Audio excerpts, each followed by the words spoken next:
Let's welcome in Greg Bedard. And Greg, we are fast approaching start of the Patriots season. It's obviously this Sunday in Foxborough, taking on the Miami Dolphins. It's Mac Jones' season. It's really all about Mac, obviously, for heading into week one.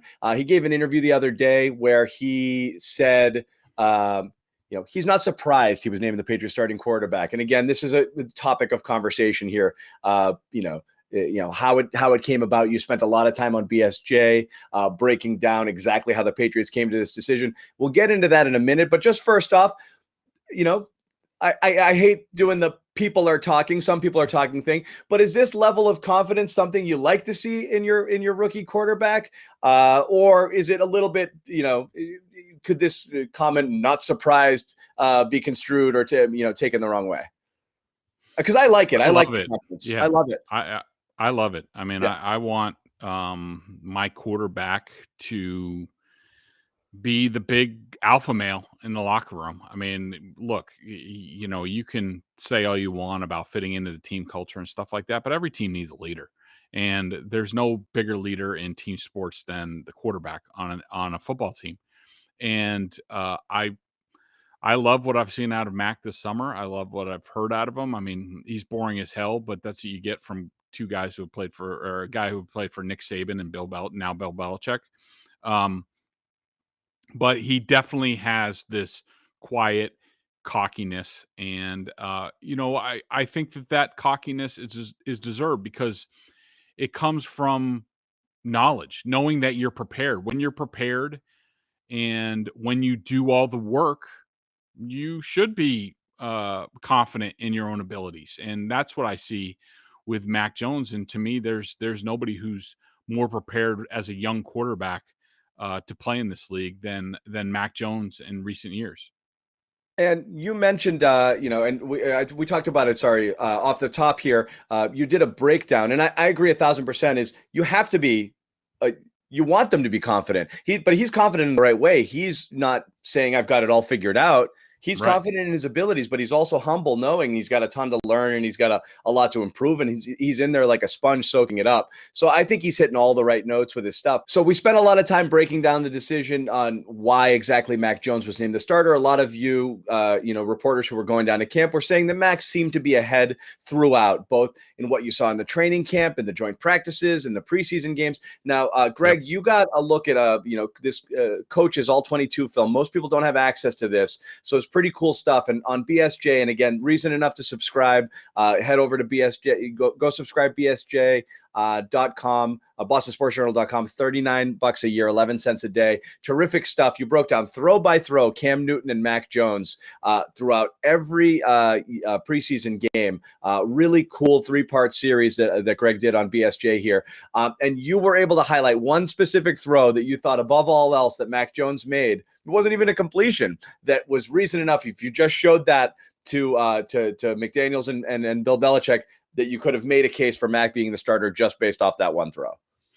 Yeah, and so, I got this coach's film. It's not widely available. I got it from a league source. It's not through NFL Game Pass. We don't get that for the preseason. We do during the regular season. So I got it. So I just, it's a lot more information. So I wanted to regrade what I saw in the preseason. And so I went through the film. I'm grading every throw. And we got to game 3 against the Giants, and very early, Cam Newton's first drive, it stalls in the red zone. There's 2 incompletions back to back. The Giants bring pressure. He gets rid of it really quick, just basically throws it away. And at the time, I'm watching the film, and I downgraded Cam Newton a little bit because I'm like, there are tools in this offense that the quarterback can use to counter what a defense is going to do. That's the beauty of the system. It's something we talked about last year. Like, last year you'd see safeties like rolling down up to the line of scrimmage, and Cam Newton wouldn't halt them or anything like that. He wouldn't change plays.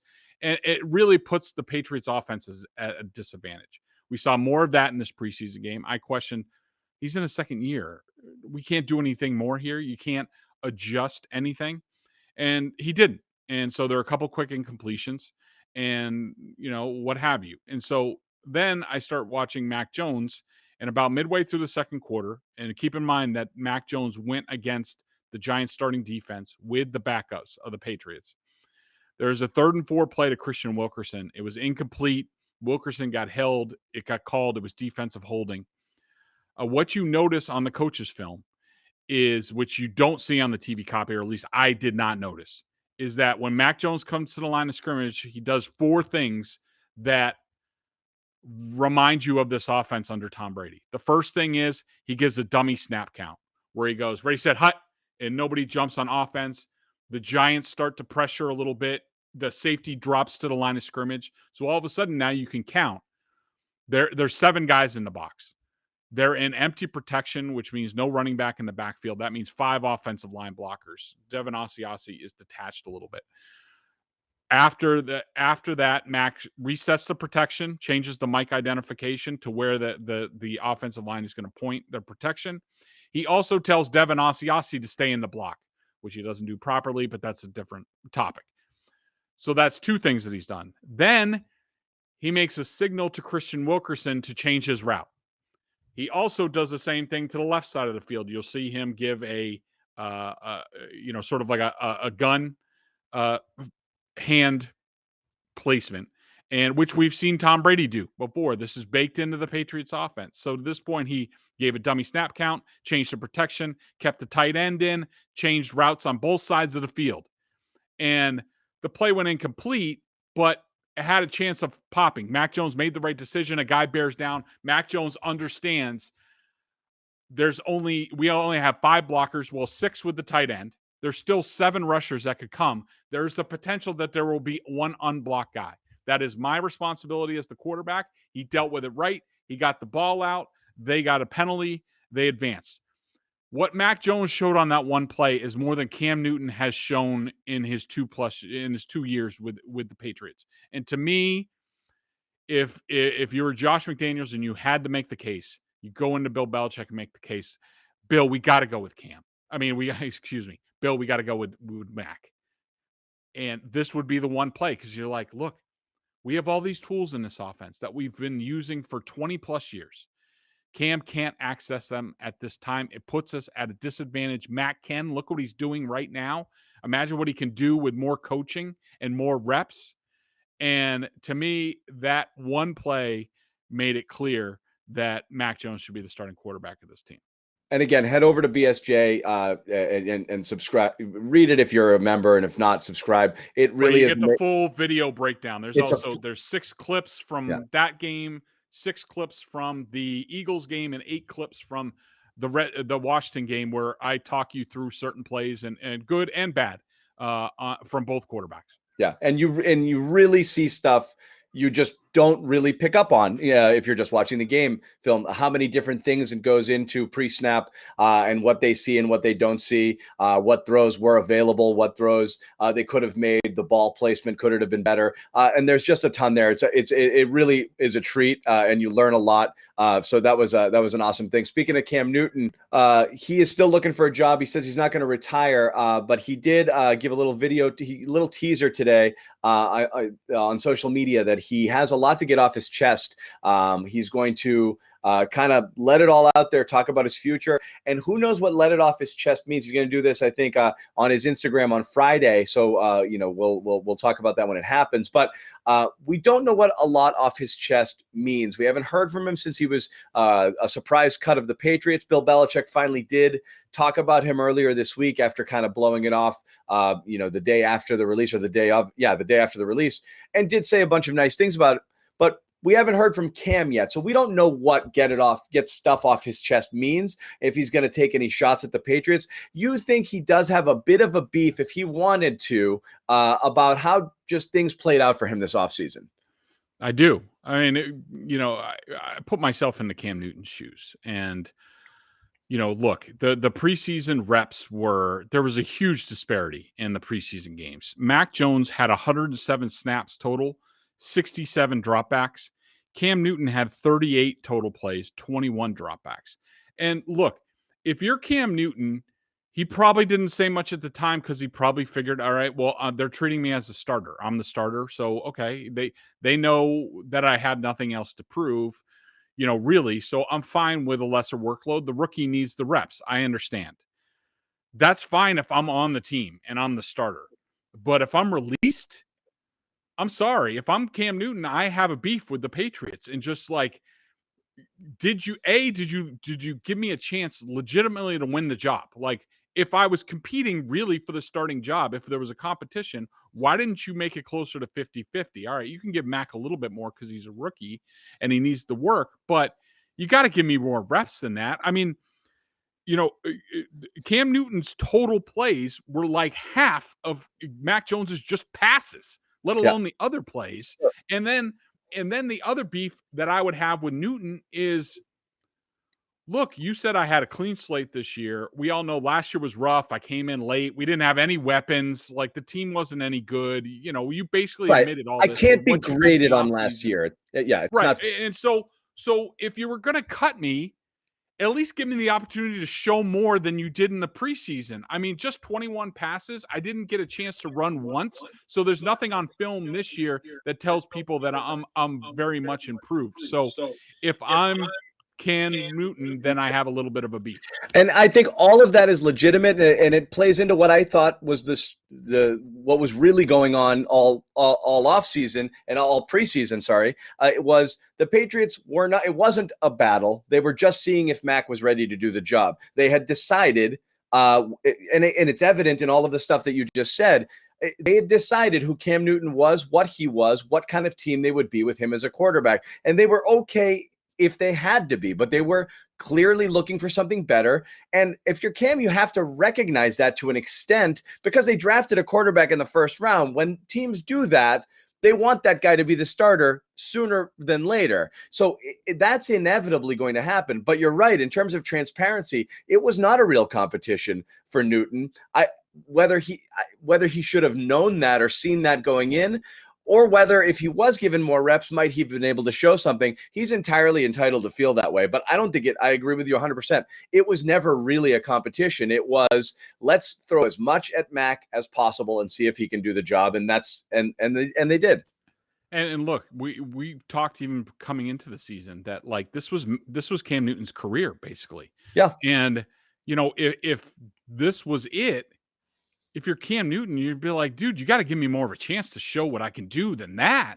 It's not just to you guys, but the rest of the league. I mean, I put in all this time. I did X, Y, and Z for you. Like you said, I did everything that you asked me to do.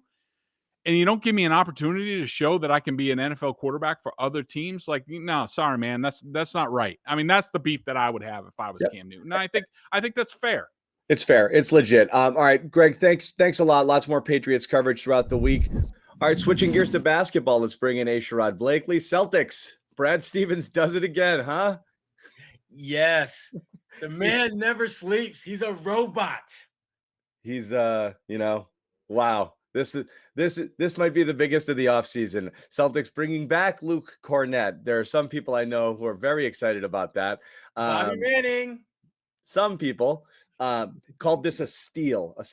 But beyond that, and then Juwan Morgan, training camp bodies, it would seem. You never know what ends up happening here. But a couple of extra, a little bit of filler here. Morgan played with our good friend Romeo Langford. That's probably all we can say about him. There's not a lot of resume there as far as NBA stuff. He's played a little bit with Utah, was it? Yeah. Yeah. He played over 2 seasons, played like 50 games with them, but 50? never really caught any type of serious traction. Yep. And so, it's a good training camp invite. And who knows, you may keep him around and send him to the G League up in Maine where he can do some things, which is great. But this is not going to lead to the Larry O'Brien trophy coming back to Boston. No. And then Luke Cornett, not a bad guy, honestly, was a bit of a revelation last year. Last season when they brought him in, most people thought he was an automatic cut, and Mo Wagner was the guy who would stick after all of the maneuvering, and Daniel Tice ended up getting shipped. And it was actually Cornett who showed a little bit more here, didn't sign on with anybody. He was just kind of floating around this offseason. So, I mean, he's here, he's back, and who knows, right? Yeah, I mean, I think bringing him back was really by no means a game changer, but you're right. I mean, he showed enough during his time with the Celtics that he deserves to get a little bit closer look, because again, you're in this league where you're always looking for guys who can stretch the floor, this is a legitimate 7-footer with legitimate 3-point range. This is not some big stiff that you're trying to convert into being more of a perimeter threat. This is who he is.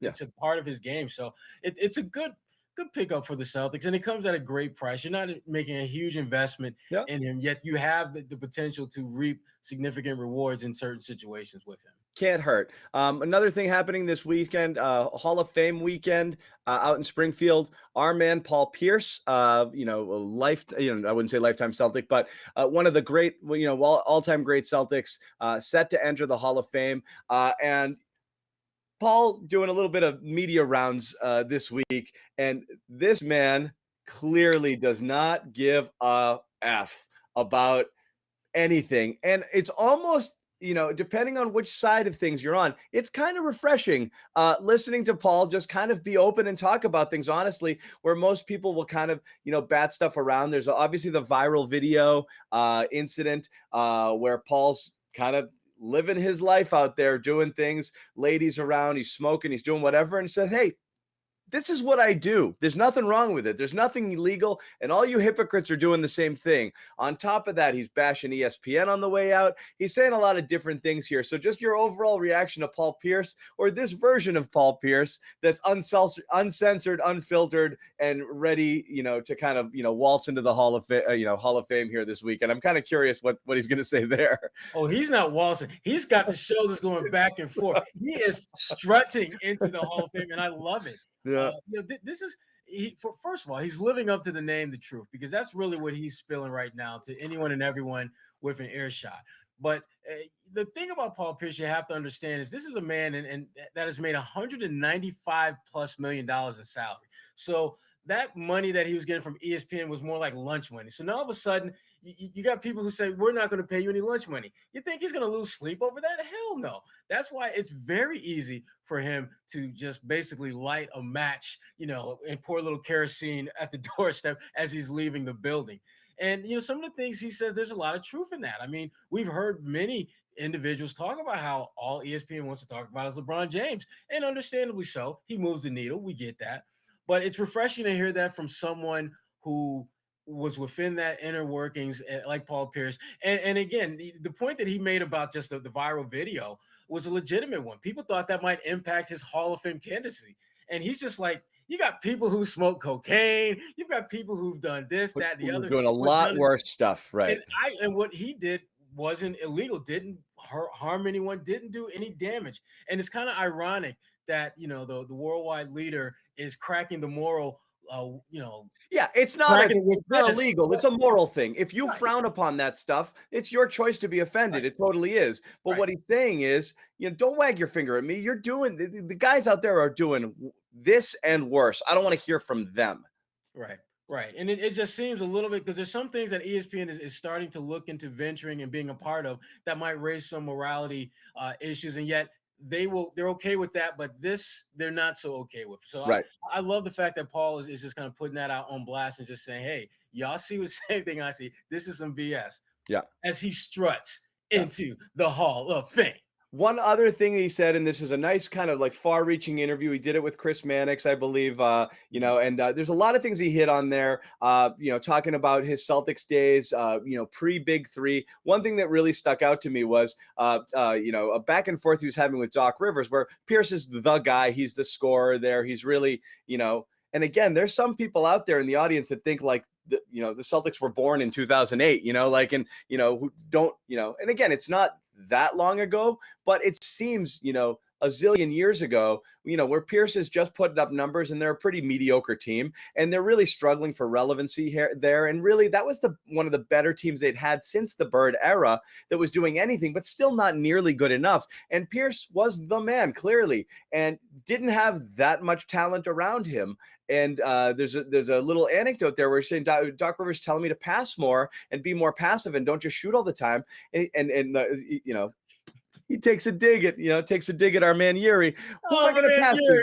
Yuri's like, what did I do wrong? Yeah, the quote, who am I going to pass to? Yuri Welsh. And that's not fair to Yuri, but again, but Yuri just got caught in a drive-by there. He didn't do anything wrong. It's totally, but anyway, he was right in the sense that there wasn't much talent there. And it makes me think, there's a present day kind of, analogy to what's going on currently with the Celtics, which is there were quite a few people last year who were saying the same thing about Jason Tatum and Jaylen Brown. They need to distribute more. They need to be more passive. And we had this argument a lot on our show, on different shows, and we talked about it, not argument, conversation. Do they, or who the F are they going to pass to? It is reasonable to, if you had Jaylen and Jason the moment before they're about to go into the Hall of Fame, in their DGAF moment, giving an interview where they don't care what they come off or sound like, would they be saying, who the F was I going to pass to, Romeo? Would they be saying the same things there? Is it fair criticism of fans, or would it be fair for them to react in the same way that Pierce did? Well, I think it's ultimately on the player and just whether they were in that moment, because clearly this was something that Paul has been it's been in the bottle for a long ass time, and he's waiting to finally get it out as a system. I wouldn't be surprised if you see Tatum have similar vibes. Wouldn't shock me if he says something to the effect, what am I supposed to do? Give it to Carson Edwards? I mean, what am I supposed to do? Look for Shimmy? They're decent players, but when you talk about winning championships and you look at the guys that Paul played with when he won a championship, there's a different caliber of talent that he played with in 08 and 09 than his early days. And I think Tatum, if the Celtics are to win a championship and Tatum is to lead that charge, he's going to have a period of time where when they're in that championship winning mode, he's going to look back at these years and think back, damn, could I have seriously done more than I had to score 27 points for us to win 45, 46, 7 games. And fans will look at it the same way, because in the moment you're critical and you're saying, because you see losses and you don't know, you just say, do something different. That's not working. Try something else with no real idea whether something else is going to work any better. But with the benefit of hindsight, 5-10 years from now, if the Celtics are able to build talent and have a better team, and Tatum and Brown are able to get a championship sometime later in their careers, and you see the cast of characters around them, we're going to look back and say, like, I can't believe we were clamoring for them to distribute the ball, as you said, to Semi Ojeleye and Grant and those guys. And again, no, it's not fair to bash those guys. They are who they are. But again, the expectations might be unrealistic. So again, made me think about it in this regard. Sherrod, we're going to wrap it up with you, but thanks for joining us, bud. No problem, buddy. All right, let's switch gears, talk some Bruins with Conor Ryan of Boston Sports Journal. What's up, Conor? Doing well. How you doing? Good. So Conor got to do something real for the first time in a long time, which was, he's been covering the Bruins, obviously, for the past few years for Boston Sports Journal. But everything was, relatively weird last year because of the COVID. But today you get to go and actually face-to-face talk to some of these guys. For the first time, Bruins had their charity golf tournament down in Plymouth at Pine Hills. And Conor, you were there. You talked to some of the guys. And a couple little nuggets here that are worth talking about is, captain's practices were about a week away, training camp 2 weeks away. So, we're starting to get into the Bruins mix of things. Patrice Bergeron, under contract through this season. We don't know beyond that. It's really hard to imagine a world where Patrice Bergeron isn't a Bruin. I don't think a lot of people are willing to really want to live in a world where Patrice Bergeron's not a Bruin. But, when asked about today, hey, what's going to happen next year? Now you've seen, Rask may be gone. David Krejci's moved on. It's weird. It's weird times as you get the turnover. Bergeron really was pretty non-committal about his future, beyond this season. I don't know how you took that. Yeah, I don't think Bruins fans may be excited for the start of a new season. Wanted to get this news on the first day, right? Of, like, imagining a future without Patrice Bergeron, but it's definitely something that's that you have to weigh if you're a Bruins fan in terms of mapping out what to expect going forward with this team. I mean, Patrice Bergeron, as much as last year was another strong year for him, it doesn't seem like he's really slowing down. You have to be realistic with the fact that he's tacked on quite a few miles over the course of his career. And even though, he's been able to still be an elite player, he's still a guy that you expect will probably be at the Olympics this year, still a top line center. You have to imagine whether I don't think he's going to be a guy like a Zdeno Chara, where he's going to be a journeyman, 42-year-old guy, kind of just, going team to team. I think more or less, when he knows the time's up, he's going to call it, even if maybe he still has a few more years left in the tank. So if you're the Bruins, you have to be a little bit concerned about what the future of this team is, because you already got one big question mark this year with what are you going to do in wake of David Krejci leaving, because who knows if Charlie Coyle is really a good 2C as a replacement. Now you got to look the years ahead. If you don't have David Krejci and Patrice Bergeron and really don't have a guy in the pipeline that's going to replace them, I think you have a few kind of bleak years ahead if you're the Bruins. Yeah, and that's what's so strange about it's and I don't want this to turn into a critique fully of, kind of roster management at this time, but there's a lot of people who are kind of really frustrated that this core has kind of gotten to this point where they didn't win more, and there's not enough coming up the pipeline to feel good about. There's not a succession plan. So you saw it with Krejci, who you don't realize how much you miss him until he's gone, and how valuable he is. You're just used to him being there and being that rock solid 2C for the last several years behind Bergeron. And the idea of no Bergeron as well is insane. And again, you have to factor in, he's played 18 seasons. This is a guy who got drafted and was a Bruin. Bang, bang, and that's it. He's been here since 2003 forever. And he's 36, and you're right, he's still playing at an insanely high level. But I do understand from his perspective, quality of life and this and that. I'll take it year to year. If I feel good, I feel as good as I feel now, I'll play another, but I don't know. And you really don't know. So it is insane to think that this, like I said, I honestly could not imagine it. It would be a very strange thing. You mentioned Coyle. Now, Coyle talked about he had surgery on his knee. He says, and he's pivotal this year because he has to be that second line center with those kind of surprise, announcement that Krejci had moved on to play in his native, Czech Republic. But Coyle's got to be the second center, ready or not. The one thing that does bode well is what he did. And again, everybody who does stuff like this will say these things. We just got to see if it's true. But he says he's alleviated years of knee pain. He hasn't been himself 2 to 3 years.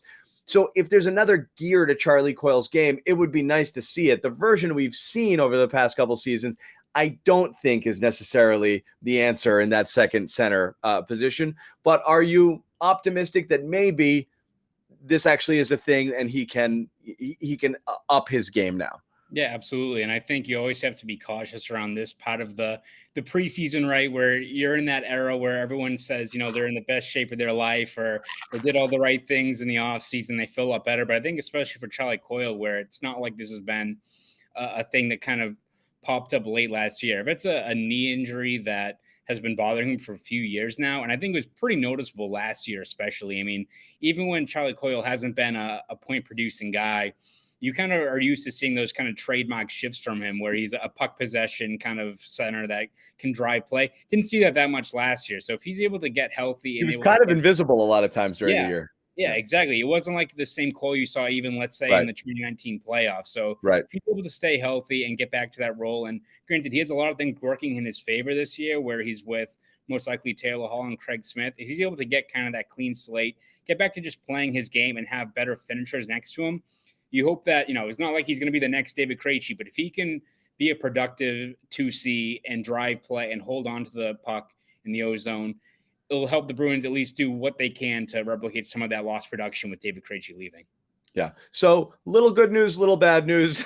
We'll see. Again, Bergeron isn't necessarily bad news yet, but you do want to hear him say like, "Oh, I have no." You'd rather get the Tom Brady speech from him, which is, "Oh my goodness, I feel I want to play till I'm 45." You don't want to hear that he's already year to year now, even though he has every right to be, because again, he's been playing for 18 seasons, and he's a physical two-way guy that doesn't take any shifts off, and obviously that's going to take its toll. He's had numerous surgeries throughout the years, and he's not the biggest of guys. The fact that he's been able to sustain this level of play is amazing, and he is a marvel. Again, the Coyle stuff with a grain of salt. Everybody's great in the preseason, so we will see for sure. For Conor Ryan, Greg Bedard, Sherrod Blakley, John Zannis here. This has been the Boston Sports Beat. Thanks everybody for watching and listening.